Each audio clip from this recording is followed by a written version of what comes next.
What's up, loyal Cubs fans? A late edition after the game on Thursday night, September 27th, 2018. Some people call it a must win. I still think Cubs control their own destiny. Matter of playing up to your capabilities, but they played the Pirates, and Thursday night we had Jon Lester. Lester started off and he walked a couple guys. There's an infield hit. It's kind of a play Baez. It was an infield hit. Not a routine play, not an easy play, but a play that you expect Baez to make 9 out of 10 times, but did not make a good throw. Rizzo made a good play to not let it go way past Rizzo, go in the stands or anything crazy where the guy gets a second. But Lester settled down, got through the first without a run. Second inning, it was a little bit stressful, got through it. He got strikeouts when he needed to, made the pitches when he needed to, kept the ball in the park. After 5 innings, he had 95 pitches. That first inning, he had 27. But he grinded through 107, 108 pitches. Really great 6th inning. And so it's pretty cool. 6 scoreless innings, and I try to be realistic. If we don't win the division, we're in the wild card. Could be a playing game. And, Lester could maybe pitch that playing game or wild card game. Trying to do the math, 4 days rest, whatever. So you want to be careful not going 120, 130, because statistics say you suck the next outing. It is what it is. It's just what the statistics show. But Lester grinded through 6 shutout innings, and Cubs are up against probably one of the NL's better pitchers at Williams. I mean, he's even beat Milwaukee 2 or 3 times, and Milwaukee's been pretty good. I'll give him credit, but Trevor Williams has been pretty dang good. Like a 1-point-something ERA over the last couple months. Mainly quality starts. Well, let's put it this way. Cubs got 3 runs against him in 5 innings. You'd take that any day of the week. It's just nice to see Cubs get a lead. Tuesday's game, Cubs were swinging and missing on 40% of pitches thrown outside the strike zone. Statistically, they were at 28, 29% throughout the year. You're going to always have guys like Baez, and he'll hit home runs out of the strike zone. It's hard to get mad at him. But 40%, they were kind of pressing. There were some games where our starters gave up runs, and then we just felt the stress, and the bats failed. But we did great tonight. Even Baez walked. A lot more patience. We got Williams' pitch count up. He only made it 5 innings. Amazing. I would take that any day of the week. 5 innings, gave up 3 runs. To get the party started, Bryant got injured a couple games ago. Say it's not super serious. He could have been available to pinch hit if needed tonight. Bote, and I like Bote at third base. He did make an error later in the 8th. I don't know, it was a weird bounce, but he made some pretty good plays. I don't know. I just like him at third base over Bryant, even though I still love Bryant. I mean, even a down year, if you want to call it, still like a 270, 280 average, 360 on base percentage or something.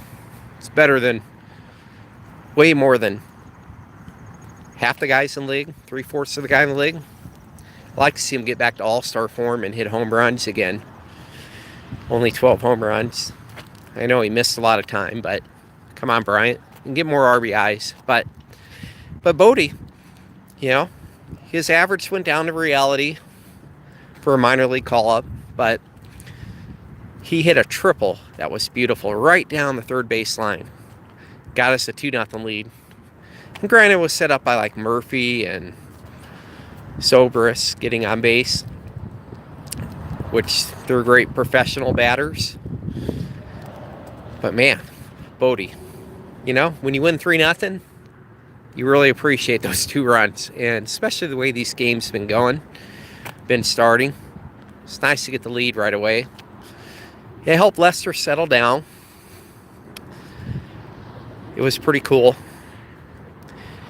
And we bring in Cishek in the 7th. I was kind of worried. The guy's like been about 80 games, and we've seen some regression.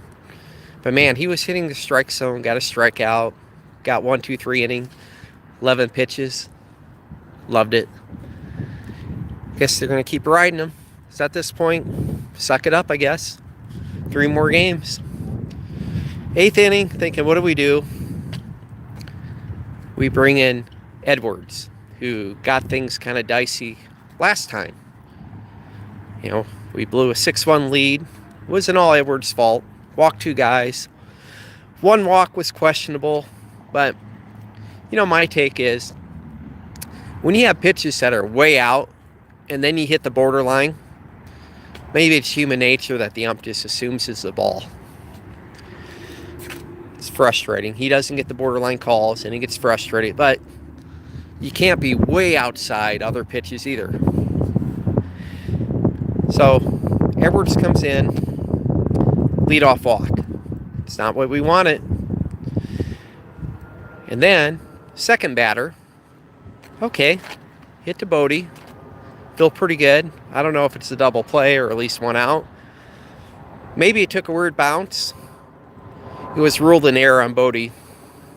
Should have got it. But this is getting scary. We're only up 3-0 in the 8th. Got guys in 1st and 2nd with no out. Madden, I guess he wants to prove us wrong. And sticks to Bodie. Or sticks to Edwards. CJ Hardy's. Gets a double play ball. That was amazing. So now we got a runner on 3rd. 2 outs. Things are getting better. Gets fly out the next guy. So Edwards did it. Hopefully that gets his confidence going, because even though fans don't necessarily believe in him, Madden does. And Madden proved it. I don't know. Yeah. We're kind of running out of guys. Bullpen.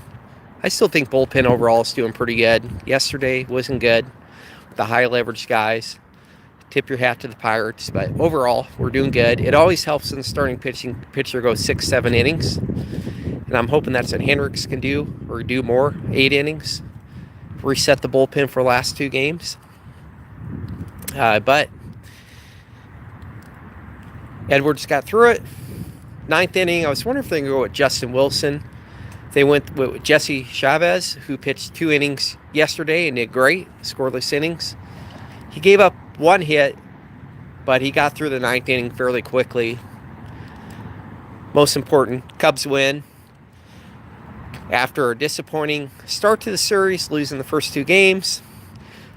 My kind of goal, or thinking what would happen, is Cubs would win 3 out of 4, and I thought Brewers will lose 2 out of 3 in their series. Didn't go as good as I guess expected. Cubs settled for a split, 2-2, and Brewers won 3-0. So, but Cubs, for the first time in probably a few months, because of Mother Nature, they now play the same amount of games as the Brewers with 3 games left. So we go into the weekend, Friday, Saturday, Sunday. Cubs have a 1-game lead. So instead of this half or whatever, 1-game lead in the standings, 3 games left. Now what that means is Cubs can remain 1-game lead. They won the division. If they end up tied, they play a stupid playing game on October 1st. So, like, say Cubs won 2 out of 3 and Brewers win all 3. Last series is Detroit. A lot of people were laughing, saying that's 3 easy wins. Well, we'll see. You never know, baseball. So we'll see. For Brewers to win without a playoff game, they'd have to win 2 out of 3, and say we only win like 1 out of 3 or something like that. So I feel pretty good about Friday's game with Hendricks, because he went 8 2/3, he went 7 2/3. He's been looking like the old professor against Wainwright. Wainwright used to be great, but he's not the same. Next 2 games, Hamels. Hamels has been pretty good with the Cubs, but he finally had a stinker last game, a couple home runs. And then it's Montgomery. But hopefully Hendricks can pitch like 8 innings. We get the win. And then the bullpen is ready to jump in, help out, all hands on deck, next 2 games, whatever it takes.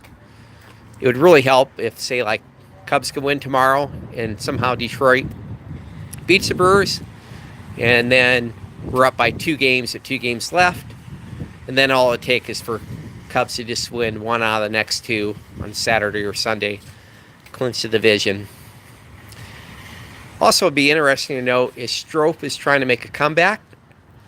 I know he mentioned his goal a while back is to make it by the last 2 games, so that would be Saturday.